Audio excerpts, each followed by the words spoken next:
Aujourd'hui, j'ai envie de faire un live qui va être plus personnel. Je vous raconte un petit peu ce qui se passe dans ma bulle.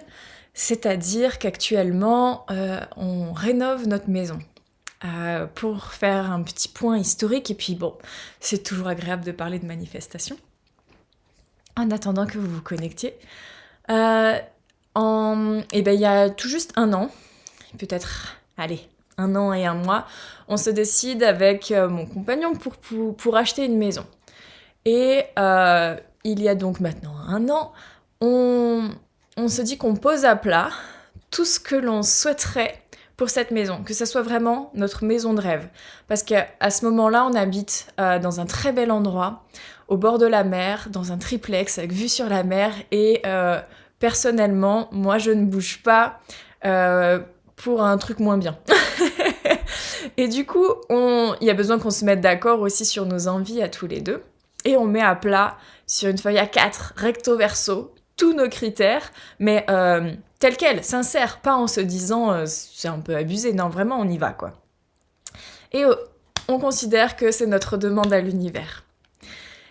Et à ce moment-là, eh bien, la propriétaire de l'appart nous dit j'aimerais le vendre. Donc nous on était en location, ça voulait dire soit vous l'achetez soit vous bougez, donc on voulait et on pouvait pas l'acheter. Et donc on s'est dit ok. Et on a une fille qui allait rentrer à l'école, donc voilà, il y avait tout un timing. Je dis ok, en fait, il faut qu'en mars on l'ait trouvé. Et on était à ce moment-là en janvier. Et donc on commence un peu à faire des recherches dans un endroit qui n'est pas celui qu'on va trouver. Et on trouve une maison, mais il y a 2 filles qui viennent de l'hériter, elles sont vraiment pas prêtes à s'en séparer. Le décès de leur papa, qui était la maison, est beaucoup trop tôt. Et on fait des visites, et à chaque fois, il y a quand même des gros trucs négatifs qui font que vraiment c'est non, quoi.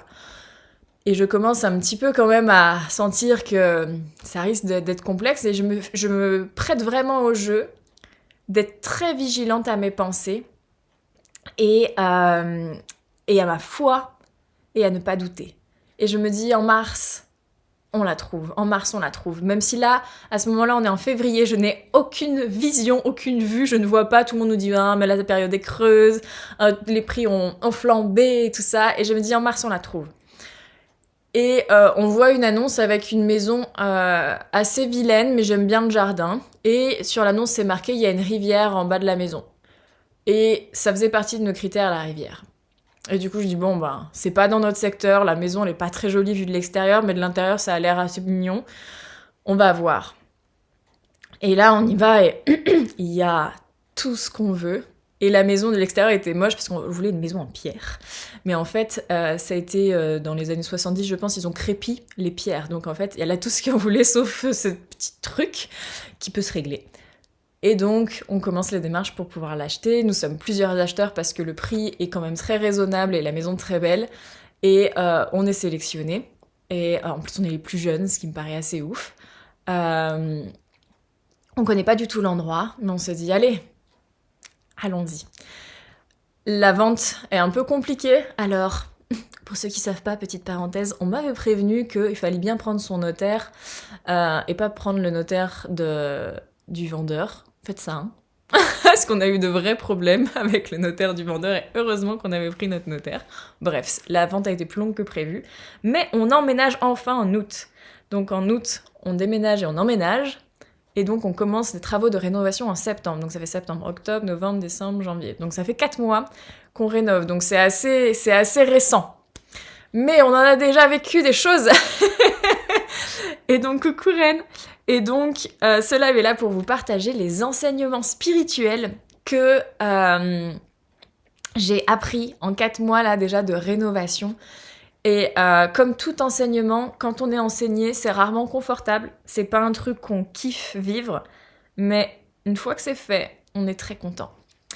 Et donc, la première chose que j'ai envie de mettre en perspective, c'est lorsque l'on commence un travail de conscience sur nous, un travail de guérison, lorsqu'on monte en vibration, tout ça c'est des synonymes, c'est d'autres points de vue pour parler de la même chose, il se passe le même processus qu'une rénovation.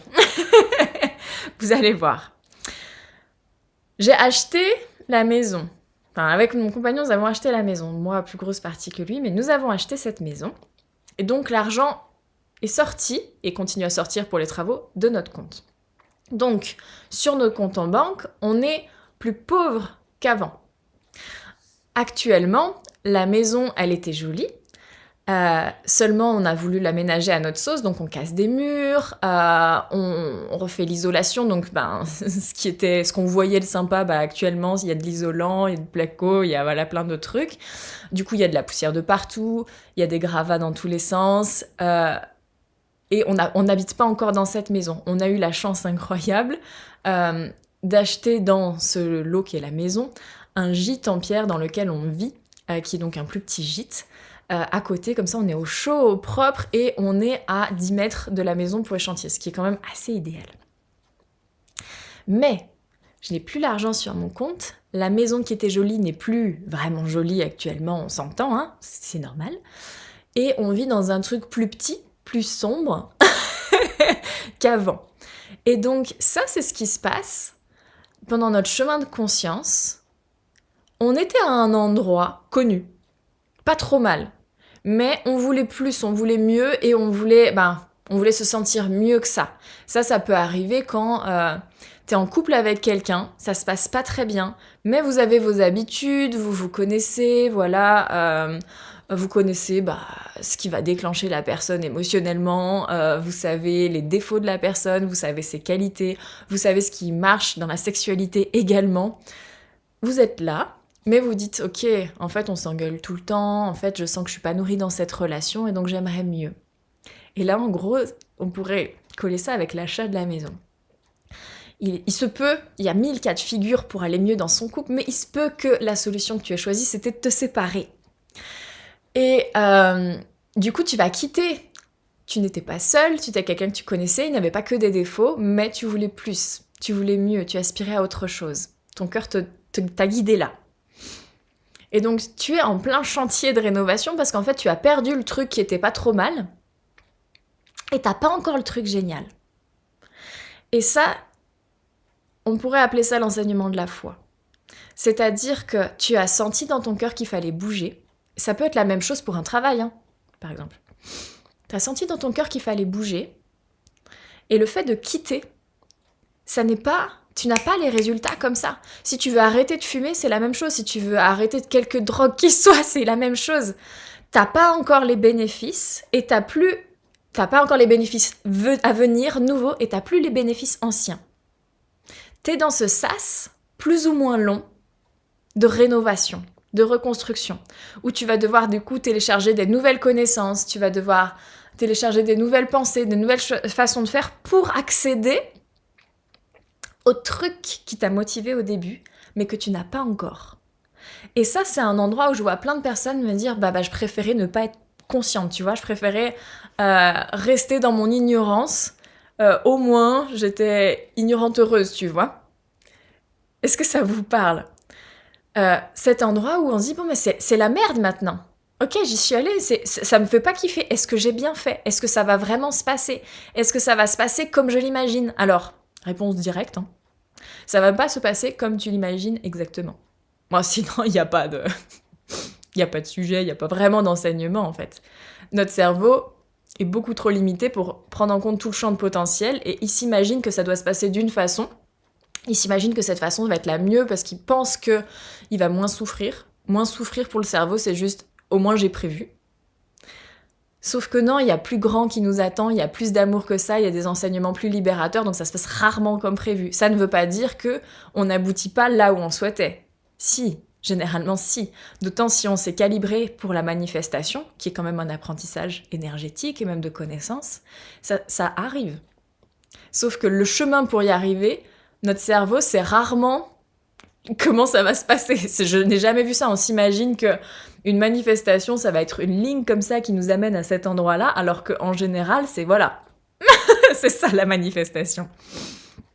Et donc, la rénovation, il y a un moment, il y a un mois de ça, j'ai vraiment eu un moment de me dire, mais là, c'était fun d'être dans un petit gîte en pierre en plein été, toute porte ouverte, il fait chaud, on est à l'intérieur, les pierres gardent le frais, on est en pleine nature, à part les moustiques, tout est cool. Sauf que là, l'hiver est arrivé, il fait moins beau, je suis dans les Cévennes, il pleut beaucoup, Il fallu qu'on installe un poêle sur ma demande, et heureusement qu'on m'a écouté.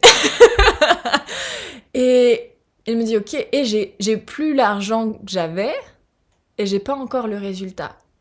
Et il faut mobiliser de l'énergie pour la rénovation, il faut mobiliser du temps, de l'argent et de l'énergie. Et j'ai eu un moment de ça me saoule. Franchement, c'est pas ça que je voulais. Et là, j'étais en plein dans le truc, je savais déjà que j'allais pas forcément kiffer ce passage-là, mais j'étais c'est le rêve de mon mari de faire une rénovation, donc c'était un deal entre nous qui puisse s'exprimer ce rêve-là. Mais ça, je savais que ça allait pas être mon passage confort. Seulement là, en plein dedans, j'étais vraiment non. Il me faut une solution. J'ai pas envie de vivre ça. Ce qui m'amène au deuxième enseignement de ma rénovation, c'est la patience. Parce que moi, j'ai eu l'habitude jusque-là, je suis quelqu'un qui... On voit dans Vivre éveillé nos 3 pôles énergétiques. Pour vous la faire courte, on a le pôle lumière qui nous ouvre notre intuition, connexion subtile, ce qui fait que, par exemple, je peux canaliser. Notre pôle cœur qui va être l'amour, la compassion, le pardon. Et notre pôle puissance qui va être en bas, ces 3 pôles énergétiques alignés sur notre axe, qui va être l'enracinement, la sécurité, connecté avec l'abondance, la matière. Moi, le pôle le plus puissant chez moi, c'est le pôle lumière. C'est ça que je fais mon travail. Je capte super bien ce qui se passe à l'intérieur des gens. Je peux parler avec les guides. J'ai des intuitions, j'ai des ressentis, hyper subtils. Tout mon travail à moi a été d'arriver à développer mon pôle puissance en bas, d'être dans la matière. Chose que, du coup, j'enseigne maintenant que j'ai pu y toucher. Mais du coup, lorsque l'on est principalement intuitive, que ici c'est très ouvert, les choses vont vite. En fait, ça vibre haut. Donc moi j'ai des réponses, tout de suite. Et en fait, ça c'est ma norme. Si ça ne va pas à cette vitesse-là, je suis inconfortable. Quand je suis face à quelqu'un qui met beaucoup de temps à comprendre ce que moi j'ai capté, j'ai dû beaucoup travailler sur moi pour me dire patience, Jade, c'est normal, pas tout le monde est comme toi. Tout comme moi, j'ai mis beaucoup de temps à arriver à m'ancrer. Il y a des gens pour qui c'est naturel. C'est pas, je suis pas en train de me la péter. C'est juste que moi j'ai cette caractéristique-là qui va vite, d'autres en ont d'autres. Moi, je suis hyper lente à d'autres endroits. Tout ça pour dire que les choses qui prennent du temps, c'est pas confort. Parce que pour moi, la matière, bien que j'ai fait d'énormes progrès, à tel point que je peux enseigner certaines choses, naturellement, intrinsèquement, c'est pas ma zone de confort. Et donc, quand les choses prennent du temps, ça me fait bugger. Et je me dis, il y a un process, il y a un moyen, je vais pas vivre ça lentement, longtemps. Et donc ça m'a vraiment enseigné la patience, et ça m'a enseigné du coup de ce ralenti, cette notion de construire pour le futur. Et en manifestation, c'est presque bizarre que j'ai pas encore été confrontée à ça en fait. En manifestation, on œuvre beaucoup pour notre futur, parce qu'on a un désir, on met l'énergie en œuvre pour l'atteindre. Pardon. Et donc on va être enseigné, modelé par l'univers pour arriver à cet endroit qu'on réclame. Et donc ça parle tout le temps de construire notre futur. Seulement moi, entre autres par la manifestation, c'était un peu ma voie de passage pour court-circuiter, pour que ça aille plus vite. Et là, avec une maison, je peux pas. Il y a quand même, c'est de la matière qui bouge, il y a quand même besoin d'un certain temps. Alors, quand même trouver des feintes. Avec de l'argent, on accélère les choses. Mais il reste quand même un temps incompressible dans la matière. Et puis, pas que ça soit trop vite non plus, il y a quand même mon chéri qui est en train de vivre son rêve, donc voilà, ça va nous amener au point suivant, on a tout un équilibre à trouver. Et donc, construire pour son futur, ça met dans une autre temporalité, ça met dans la temporalité du vivant, et ça me met aussi à un endroit de gratitude et de reconnaissance pour ceux qui ont construit avant moi. Et ça m'a mis du coup à un endroit où la perspective du temps était toute différente. Je me suis mise à honorer mes ancêtres. Lorsqu'on va vite, on est un peu ingrat. On veut juste que ça aille vite. On veut que ce soit pour nous confortable, basta. Et notre société est vraiment calibrée de cette façon-là. Lorsque j'accepte de ralentir et de construire pour le futur, c'est aussi je construis pour mes enfants. Je réfléchis à... Pardon. Ça, j'avais déjà quand même ça en tête, mais à ce que mon impact sur Terre soit positif ou soit neutre, pour que ceux qui suivent puissent en profiter. Ça, j'avais déjà ça, mais ça s'est inscrit différemment à l'intérieur de moi.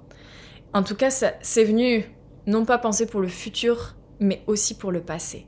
Merci à tous ceux qui ont été là avant moi, ceux pour qui leur vie a été hyper importante, comme pour toi, comme pour moi. Notre vie, elle compte de ouf, hein. On est des gens, voilà, c'est important. Lorsqu'on meurt, il n'y a probablement plus personne qui va se rappeler de nous. Et du coup, d'honorer ces gens qu'on a oubliés, ces gens dont on porte la génétique, dont on porte les blessures, mais dont on porte les forces également. Parce que dans le développement personnel, il y a beaucoup, oui, ça c'est à cause de mon arrière-grand-mère qui est ci, ça, je dois régler son problème. On est vachement ingrat avec ça, je trouve. On est à un endroit où, heureusement que je suis là, hein, sinon il n'y a rien qui pourrait se régler. Oui, mais ok, ton arrière-grand-mère a vécu un truc hyper traumatisant, et elle n'a pas pu émotionnellement le gérer, elle n'avait pas les outils, et du coup ça s'est transmis après, voilà, ta grand-mère, ta mère, et c'est arrivé à toi. Chacune, par sa vie, a guéri un bout, et nous on a le bout final, le bout le plus léger, et de façon ingrate on se plaint. On peut lui offrir ça, notre arrière-grand-mère. C'était terrible ce qu'elle a vécu. Et d'avoir beaucoup d'amour pour nos ancêtres, et de voir qu'elle nous a pas transmis que le problème, mais elle nous a également transmis la solution. Elle nous a transmis le fait aussi d'être enseignés. Si ça arrive pour nous maintenant, c'est parce qu'on a besoin d'être enseignés. C'est pas que parce qu'on est des super-héros qui allons guérir notre lignée. Je sais pas si vous sentez cet endroit là où ça nous met, de ralentir, d'être dans la construction, vraiment dans la matière. Donc ça, c'était mon deuxième enseignement, la patience, donc, après la foi. Et je l'ai un peu évoqué. Mon troisième, c'est l'équilibre. On a du coup besoin, vu que... on peut choisir à tout instant. Et chaque choix va nous amener à un endroit ou à un autre. Et typiquement, dans une rénovation, je peux prendre plus de temps pour faire encore mieux. Seulement, ce temps-là fait que... concrètement, dans ma salle de bain, il y a un mur qui est couvert de plâtre et de peinture, et dessous, il y a de très belles pierres. Au début, je voulais le découvrir pour faire une super salle de bain avec un mur en pierre. Seulement, ça prend du temps, de tout enlever, de rejoindre. Peut-être beaucoup de temps d'ailleurs. Mais ma salle de bain, je vais en profiter potentiellement le reste de ma vie, ou pas. Mais ça peut être un sacré kiff. Il y a plein de choix qui viennent, et ça c'est partout pareil dans notre vie, dans notre travail, même dans nos relations amoureuses, nos relations tout court. Le temps qu'on prend à construire quelque chose, c'est du temps en moins pour autre chose. Si je prends le temps de découvrir ce mur de plâtre et de peinture, et de le faire tout beau, j'habite plus tard dans ma maison. Et ça, il y a plein de petits choix à faire. Et du coup, c'est toute une question d'équilibre, d'écoute de ce qui est juste pour soi, et de ce qui va être le plus joyeux, le plus bénéfique, sachant que il n'y a pas la bonne réponse. Est-ce que je prends cette formation ou pas ? Est-ce que je tente une relation amoureuse avec ce mec ou pas ? Il n'y a pas de bonne réponse. Il y a juste qu'est-ce qui à l'instant T ? Est-ce que je continue avec ce mec ou pas ?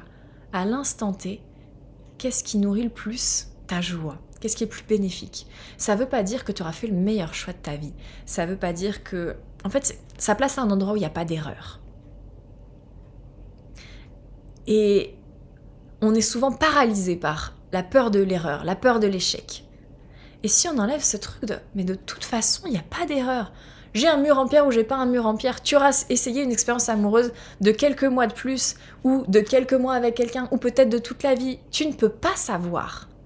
Lorsqu'on canalise, il y a un peu ce truc tendancieux de savoir la bonne réponse. Comme si on avait un diplôme à la fin. En fait, la vie, il y a simplement à la vivre. C'est vraiment ce que m'ont appris les êtres de lumière. On a envie d'éviter la souffrance. Et du coup, on n'est pas au bon endroit parce qu'on est en train de pas vivre. On est en train d'essayer de faire un sans faute. Il n'y a pas de faute dans la vie. Je ne sais pas si ça vous parle. Ce qui m'amène à prendre soin, c'est maintenant. Ça fait aussi partie de l'équilibre à trouver. Là, se cumule dans ma vie actuellement mon travail d'entrepreneuse, c'est-à-dire que je suis la seule dans mon entreprise à tenir mon entreprise, à faire fructifier cette entreprise ou pas. Donc j'ai quand même, là où un salarié va pouvoir avoir, s'il tombe malade ou tout ça, on sait, une espèce de sécurité financière, moi je n'ai pas. En revanche, j'ai aussi un plus large spectre d'expérimentation, je peux, comment dire, si je veux faire plus, si je veux recevoir plus d'argent, je suis plus libre de ça. Mais c'est un peu la même chose que pour la rénovation, encore une fois. Si je veux plus d'argent, je vais devoir travailler plus à un moment. Ça veut pas dire tu veux plus d'argent, travaille plus. Ça veut dire que je vais avoir besoin, moi, dans mon système économique actuel, de mettre des choses en place qui vont me demander du travail. Et du coup, je vais avoir tout le temps cette décision à prendre de est-ce que je vais investir plus de temps, plus d'argent, plus d'énergie dans cet endroit-là pour avoir plus de ce truc. Ce truc, ça peut être de l'argent. Et là, moi, pour la rénovation, c'est prendre soin de moi. J'ai ce travail, je suis maman, et j'ai pas envie de négliger ma relation avec ma fille. J'ai pas envie, autant que possible, autant qu'il est humainement possible, de lui créer des traumas, des manquements. Et donc j'ai vraiment envie que ça reste une relation de qualité. En même temps, j'ai également envie d'avoir mon couple qui fonctionne et j'ai besoin d'avancer dans ma rénovation puisque mon envie, c'est également d'habiter dans cette maison et qu'elle soit terminée. Ça fait beaucoup de postes à combler en 24 heures. Et celui que j'avais négligé, parce que dans tout ça, ça peut attendre, c'est bien prendre soin de moi. C'est-à-dire que je sais de quoi j'ai besoin, donc je me suis donné une base que déjà pas forcément tout le monde s'offre. Je sais que j'ai besoin de temps, par exemple dans ma journée, il y a toujours un temps de sieste. Ces choses-là. On avait posé assez rapidement que le dimanche on ne faisait rien, on s'est dit dimanche c'est Shabbat. Donc on ne fait rien. Il y avait déjà plein de choses mises en place. Mais vu l'intensité de tout ce qu'il y avait à côté, il y avait besoin de renforcer encore plus le soin, le self-care. Et ça au début je ne l'ai pas vu. Il a fallu un peu que ça craque pour pouvoir apporter la juste dose de soins. Et au plus on t'en demande dans ton travail, par exemple, si c'est un travail qui va beaucoup peser sur toi émotionnellement, en termes d'énergie, tu vas avoir besoin proportionnellement d'une bulle encore plus grande, plus grosse, plus intense, de prendre soin de toi. Pareil pour quand tu vis des relations compliquées. En fait, au plus ça nous demande un endroit d'énergie. Quand je dis d'énergie, c'est pas que l'énergie de fatigue, c'est de mobiliser nos ressources. Au plus on va avoir besoin de prendre soin de nous fortement, chose qui prend également du temps. Donc ça vient demander vraiment une conscience, comme si on peut plus juste être dans le quotidien et se laisser vivre. On est obligé de prendre régulièrement des temps pour regarder les choses d'en haut et d'organiser ça. Un peu comme moi j'ai pris l'habitude d'organiser mon entreprise, de dire ok, je m'élève, qu'est-ce qui est le plus important ? Et ça c'est mon avant-dernier point. Qu'est-ce qui compte vraiment ? Et moi, dans tous ces spots-là, celui que j'avais négligé, ça a été mon couple. Et du coup, on a réajusté ça pendant les vacances de Noël, parce que finalement, le projet était vraiment pour le couple, pour nourrir ce rêve-là de mon mari. Et aussi moi, la rénovation n'était pas mon rêve, mais d'habiter en pleine nature dans une maison comme ça, clairement, c'était mon rêve. Et finalement, c'est de lui dont j'ai moins pris soin, et également lui pareil, parce que t'as travaillé, tu t'es occupé de ta fille, elle est enfin couchée, tu te poses, t'as juste envie de... voilà. Eh bien, sans le couple, le projet n'avait plus de sens, ne servait à rien. Donc ça veut dire remettre de la conscience aussi dessus. Et voir quel pourcentage tu donnes à chaque spot d'attention, d'énergie, pour trouver un espèce d'équilibre qui va être en mouvement constamment. Ça, tu peux également le transposer à ton boulot, surtout si tu es entrepreneur. Ça dépend où tu en es dans l'évolution de ton entreprise, mais il va y avoir besoin de communiquer dessus, de gérer les clients, d'assurer ton travail, ton service, de créer différents supports, comme par exemple sur Internet. Quel est l'équilibre ? Quel est là où tu t'investis ? Et il y a des personnes qui vont s'investir que dans le service client, qui est clairement, à mon sens, celui qu'il ne faut pas négliger, parce que le travail est là pour ça. Mais ne communiquent pas dessus, ne font pas de support, ne mettent pas de système en place. Du coup, il y a un moment où tu es coincé. Ou même, ça ne marche pas. Surtout si on ne communique pas dessus, c'est possible qu'il n'y ait même pas de client. Donc, tu as beau chouchouter la seule personne qui vient, des fois, c'est pas suffisant. Et donc, on a besoin, dans chaque endroit, même si on peut le voir également dans le couple, des moments de prendre des temps de pause et de voir avec sincérité, c'est pas confortable, qu'est-ce que j'investis que j'investis beaucoup actuellement, qui m'empêche d'investir d'autres endroits, et quel endroit est nécessaire pour arriver là où je veux être. Ça, c'est vraiment un travail de conscience, je trouve.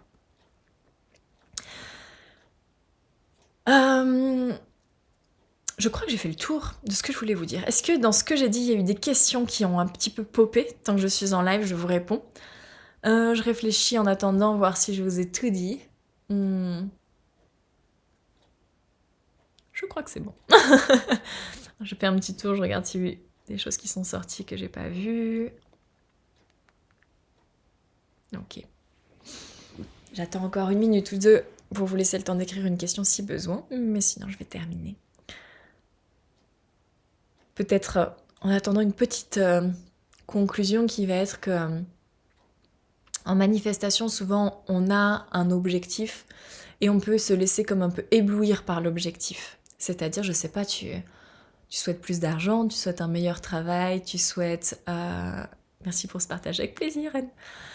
Tu souhaites une meilleure relation et tu vas être un peu hypnotisé par ça. Tu vas voir plus que ça. Et là, l'invitation, c'est n'oublie pas ce que tu as déjà. Et il faut continuer à le nourrir. C'est vraiment, pour moi, c'est comme tout. Et ça demande, notre cerveau, il adore faire... C'est plus facile pour lui de faire une tâche à la fois. Donc quand on manifeste, on a la manifestation. Sauf que, en oubliant et d'avoir aussi de la gratitude pour ce qui est déjà là, on n'est plus en train de nourrir ce qui nous était déjà offert plus ou moins naturellement, ou ce pour quoi on s'était battu par le passé. Et lorsqu'on n'arrose plus une plante, elle se fane. Et donc ça demande une espèce de gymnastique d'esprit, une espèce de souplesse pour se dire « je souhaite ça ». Et en même temps, je suis encore dans le présent, je suis encore bien assis et je profite de ce qui est déjà là.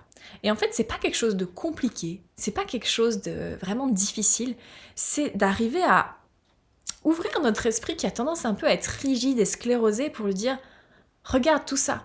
C'est pas « oh mon Dieu, il faut que je donne du temps et de l'énergie à ça et à ça ». C'est non, tout peut se faire en même temps. Quel est l'endroit dans lequel il faut que je m'asseye pour que ça se fasse facilement? Et cet endroit, pour moi, c'est un endroit d'amour. C'est un endroit de gratitude. Tous les soirs, maintenant, j'ai un rappel sur mon téléphone et je l'ai conseillé aux personnes qui sont inscrites dans mon programme sur l'argent, programme Je Vaux, d'avoir de la gratitude à un moment dans la journée. J'ai de la gratitude pour ma fille qui est en bonne santé, qui a un vrai rayon de soleil, pour ma relation qui est saine avec mon mari, qui sait m'entendre, que je peux entendre, qui montre sa vulnérabilité, qui montre sa force, qui me soutient aussi. J'ai de la gratitude pour cet endroit qui est magnifique et qui est en construction. Et parce que le rêve est en train d'arriver. Et c'est super le rappel. Parce que on a déjà énormément. On est déjà dans l'abondance. Dans notre société, on a tout. Et on sent le manque de fou. Pour moi, ça vient de ce fait de se faire éblouir par un potentiel futur meilleur, mais on a déjà énormément. On a déjà des réussites de dingue. Seulement, vu qu'on ne prend pas le temps de les voir, c'est comme si elles n'existaient pas et que la solution, ça pouvait être que le truc qui a manifesté dans le futur. Et au passage, au plus on vibre cette gratitude et cet amour, au plus la manifestation, elle arrive vite. C'est pour ça qu'en fait, c'est pas si difficile, mais c'est une habitude à changer. Et puis on n'aime pas, nous humains, changer nos habitudes. Hein. C'est ça qui est difficile, on va dire. On a de la résistance pour ça. Mais d'avoir la gratitude et de reconnaître tout ce qui est déjà là, fait qu'en fait, les choses nous arrivent sans effort. Et pour l'anecdote, à partir du moment où je me suis placée à cet endroit-là, j'ai eu des coups de fil de « oh bah tiens, je vais passer ce week-end-là pour t'aider, machin et tout », ce qui fait qu'en fait, j'ai pas à faire moi-même pas mal de choses pour la rénovation parce que les gens viennent et j'ai 2 potes qui viennent, ça va 3 fois plus vite que moi toute seule. Donc j'ai moins d'énergie à investir à un moment dans ma semaine. L'univers, ça fonctionne comme ça. On a tendance à croire que, ok, on s'est fait un planning à un moment pour se dire, ok, tel mois, on va faire tel truc, pour avoir un peu un ordre d'idée de combien de temps allaient nous prendre les travaux. Eh bien, ça n'est pas valable avec l'univers. Ça a aidé notre mental à s'apaiser, ça nous a organisé, on a vu certains trucs qu'on n'aurait pas pu deviner sinon, mais à l'endroit de l'amour et de la gratitude où je demande que tout se passe de façon fluide, que ma vie soit du kiff en 2024, je suis entendue et les réponses arrivent. j'ai des choses qu'on doit commander pour les travaux, qu'on nous offre tout d'un coup. On n'a même pas besoin de prendre de temps pour la recherche, on n'a même pas besoin de débourser d'argent pour. On nous offre, on vient nous aider. Et il y a aussi des moments où on est dans la matière et qu'on est là, on la bouge, qu'on travaille. Hein. C'est pas que c'est pas que tomber du ciel, mais le mental pouvait pas prévoir tout ça. Voilà pour la conclusion. Je vois que, à part des merci, et je vous remercie pour vos merci, il n'y a pas eu de questions qui arrivaient, alors je vais vous laisser. S'il y en a qui arrivent après coup et dans le replay, bien entendu, je vous réponds dans les commentaires. Un énorme merci d'avoir été là et d'écouter cette vidéo jusqu'au bout. Je vous souhaite une magnifique journée et je vous dis à très bientôt.